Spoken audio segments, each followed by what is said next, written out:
জামা ষষ্ঠীর দিনে এরকম একটা মাটনের রেসিপি থাকলে কিন্তু মন্দ হয় না। তো তোমরা যে কোনো ওকেশনে এরকম মাটনের রেসিপি একদিন ট্রাই করতে পারো। প্রথমে মাটনটাকে আমি ভালো করে ধুয়ে পরিষ্কার করে নিয়েছি। তারপর ম্যারিনেশনের জন্য এর মধ্যে লবণ, লেবুর রস, হলুদ গুঁড়ো, লঙ্কা গুঁড়ো, রসুন বাটা দিয়ে ভালো করে ম্যারিনেশন করে নিয়েছি। এরপর আমি কড়াইয়ের মধ্যে বেশি করে একটু তেল দিয়ে তার মধ্যে শুকনো ফোড়ন দিয়ে দিয়েছি, গোটা গরম মশলা ও বাটার দিয়ে ভালো করে যখন একটা সুন্দর ফ্লেভার আসবে তার মধ্যে দিয়ে দিলাম পেঁয়াজ কুচি। পেঁয়াজটা যখন ভালো করে ভাজা ভাজা হয়ে যাবে ওর মধ্যে আমি আদা রসুন পেস্ট দিয়ে ভালো করে মশলাটাকে কষিয়ে নেবো। যখন তেল ছেড়ে দেবে তারপরে আমি লবণ, হলুদ গুঁড়ো, লঙ্কা গুঁড়ো ও ধনে গুঁড়ো, জিরে গুঁড়ো দিয়ে ফেটিয়ে রাখা টক দই দিয়ে ভালো করে মশলা কষিয়ে নিয়েছি। ভালো করে মশলা কষানো হয়ে গেলে এর সেট করা মাটনটা দিয়ে দেবো এবং মাটনটা দিয়ে ভালো করে কষিয়ে নেওয়ার পর আমি পেঁয়াজ বেরেস্তা করে রেখেছিলাম।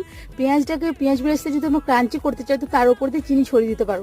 তো পেঁয়াজ বেরেস্তাটাকে আমি পেস্ট করে নিয়েছি এবং কুকারে আরও একটু বাটার দিয়ে কষানো মাটন দিয়ে এবং পেঁয়াজ বেরেস্তা দিয়ে ভালো করে সিটি মেরে নিলেই আমার মাটন রেসিপি রেডি।